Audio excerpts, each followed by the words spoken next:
బాబోయ్ ఏం ఎండలివి, నెత్తి మీద సురకలు, కాళ్ళ కింద నిప్పులు, 4 దిక్కుల నుంచి వడగాల్పులు. హీట్ వేవ్ మామూలుగా లేదు. తెలంగాణ అంతటా నిప్పుల వర్షమే, రాష్ట్రమంతా అగ్నిగుండమే. ఫైర్ బాల్ వచ్చి మీద పడ్డట్టు ప్రజలు అల్లాడిపోతున్నారు. ఎండలకు తాళలేక ఇంటికే పరిమితమవుతున్నారు. ఉదయించడంతోనే బాణుడు తన తడాక చూపిస్తున్నాడు. పొద్దున 8ంటికే నిప్పుల వర్షం మొదలవుతుంది. ఇక మధ్యాహ్నానికి చెప్పనవసరం లేదు, ఎండ దంచి కొడుతుంది. రోడ్డు మీద పోతుంటే నిప్పుల నుంచి దూసుకెళ్లినట్టే ఉంది. ట్రాఫిక్ సిగ్నల్ దగ్గర ఆగితే కాసేపు ఆగమాగం. రాష్ట్రంలోని అన్ని జిల్లాల్లో ఉష్ణోగ్రతలు 40 డిగ్రీలకు దగ్గరవుతున్నాయి. కొన్ని చోట్ల 42 డిగ్రీల వరకు టెంపరేచర్ రికార్డవుతుంది. 7 జిల్లాలకు రెడ్ అలర్ట్ ప్రకటించింది వాతావరణ శాఖ. రానున్న రోజుల్లో పరిస్థితులు మరింత తీవ్రంగా మారే అవకాశం ఉందని హెచ్చరించింది.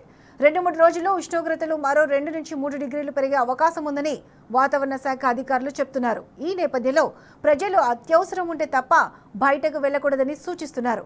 మే నెలలో కూడా ఎండల తీవ్రత గరిష్ట స్థాయిలో కొనసాగే అవకాశం ఉందని అంచనా. ఇక వచ్చే 3 రోజులు రాష్ట్రంలో పొడి వాతావరణం ఉండే అవకాశం ఉందని వాతావరణ శాఖ తెలిపింది. రైట్, ఇక ఇదే అంశానికి సంబంధించి పూర్తి అప్డేట్స్ మా ప్రతినిధి అరవింద్ అందిస్తారు. అరవింద్, చెప్పండి, వేసవిలో ఎండల తీవ్రతకు సంబంధించి వాతావరణ శాఖ అప్డేట్ ఇచ్చింది. దీనికి సంబంధించి పూర్తి అప్డేట్స్ ఏంటి? ఏదైతే చూసుకుంటే తెలంగాణ రాష్ట్రంలో ఇప్పటికే గరిష్ట స్థాయిలో ఉష్ణోగ్రతలు కూడా నమోదవుతున్నాయి. ప్రధానంగా చూసుకుంటే కొన్ని ప్రాంతాల్లో కూడా ఇప్పటికే 40 డిగ్రీ సెల్సియస్ ఉష్ణోగ్రతలు కూడా నమోదైనాయంటూ కూడా వాతావరణ అధికారి హెచ్చరికలు జారీ చేశారు. ప్రధానంగా అటు ఆదిలాబాద్, నిజామాబాద్, మెదక్, హక్కింపేట, హైదరాబాద్ ఈ ప్రాంతాల్లో కూడా ఇప్పటికే 39 డిగ్రీ సెల్సియస్ గా ఉష్ణోగ్రతలు నమోదయ్యాయి. మరి అటు నిజామాబాద్, ఇటు మహబూబ్ నగర్ ప్రాంతాల్లో మాత్రం ఇప్పటికే 40 డిగ్రీ సెల్సియస్ ఉష్ణోగ్రతలు నమోదయ్యాయి. అటు ఖమ్మంలో కూడా సేమ్ ఇదే పరిస్థితి కూడా కొనసాగే అవకాశాలు కూడా ఉన్నాయంటూ కూడా వాతావరణ అధికారులు హెచ్చరికలు కూడా జారీ చేశారు. ఖమ్మంలో ఇప్పటికే 40 డిగ్రీ సెల్సియస్ ఉష్ణోగ్రత ఉంది. అటు భద్రాచలం కూడా 39.2 డిగ్రీ సెల్సియస్ ఉష్ణోగ్రతలు కూడా నమోదైనట్టు కూడా వాతావరణ అధికారులు హెచ్చరికలు కూడా జారీ చేశారు. అటు జిహెచ్ఎంసీ ప్రాంతంలో హైదరాబాద్ సెంట్రల్ జోన్ ఉన్న హైదరాబాద్ చూసుకుంటే మాత్రం పటాన్చెరు 38, బేగంపేట 38, హయత్ నగర్ 37, రాజేంద్ర నగర్ 38.5 డిగ్రీ సెల్సియస్ గా ఉష్ణోగ్రతలు కూడా నమోదైనాయి.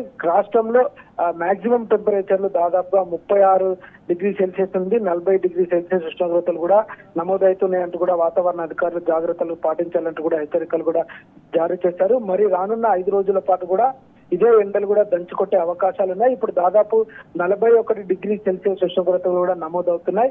రానున్న 5 రోజుల పాటు 41 నుంచి 43 డిగ్రీ సెల్సియస్ ఉష్ణోగ్రతలు కూడా నమోదయ్యే అవకాశాలు ఎక్కువగా ఉన్నాయంటూ కూడా వాతావరణ అధికారులు హెచ్చరికలు కూడా జారీ చేశారు. ప్రధానంగా చూసుకుంటే 12వ తారీఖు రోజున 2 నుంచి 3 డిగ్రీ సెల్సియస్ ఉష్ణోగ్రతలు కూడా పెరిగే అవకాశాలు ఉన్నాయి.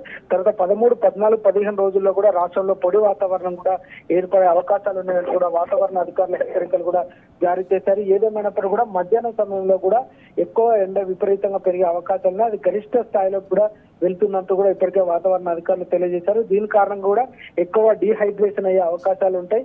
దాని బారిన పడకుండా ఉండడానికి ప్రధానంగా కొబ్బరి నీళ్లు కానీ, అటు ఎక్కువ నీరు, అటు మధ్య కూడా తాగాలని అటు వైద్య నిపుణులు కూడా హెచ్చరికలు కూడా జారీ చేశారు. అటు రాష్ట్ర ప్రభుత్వం ట్రాఫిక్ సిగ్నల్ దగ్గర చలివేంద్రాలు ఇట్లాంటివి ఏర్పాటు చేస్తే బాగుంటుందని కూడా ఇప్పటికే ప్రజలు కూడా తీవ్రంగా మండిపడుతున్నారు. కనీసం వేసవి కాలంలో కూడా ప్రజలకు ఒక అవగాహన సదస్సు లేదు. విపరీతమైన ఎండ పెరుగుతుంది, కానీ అటు భవన కార్మికులు కానీ, అటు దినసరి కూలీలు కానీ, వ్యాపారులు కానీ ఈ ఎండకు తగిన జాగ్రత్తలు ఉండాలంటూ కూడా ఇప్పటికే అధికారులు హెచ్చరికలు కూడా జారీ చేశారు. ఏదేమైనప్పుడు కూడా రానున్న 5 రోజుల పాటు గరిష్ట స్థాయిలో ఉష్ణోగ్రతలు కూడా నమోదయ్యే అవకాశాలు ఉన్నాయి. Right Aravind, thanks for the updates.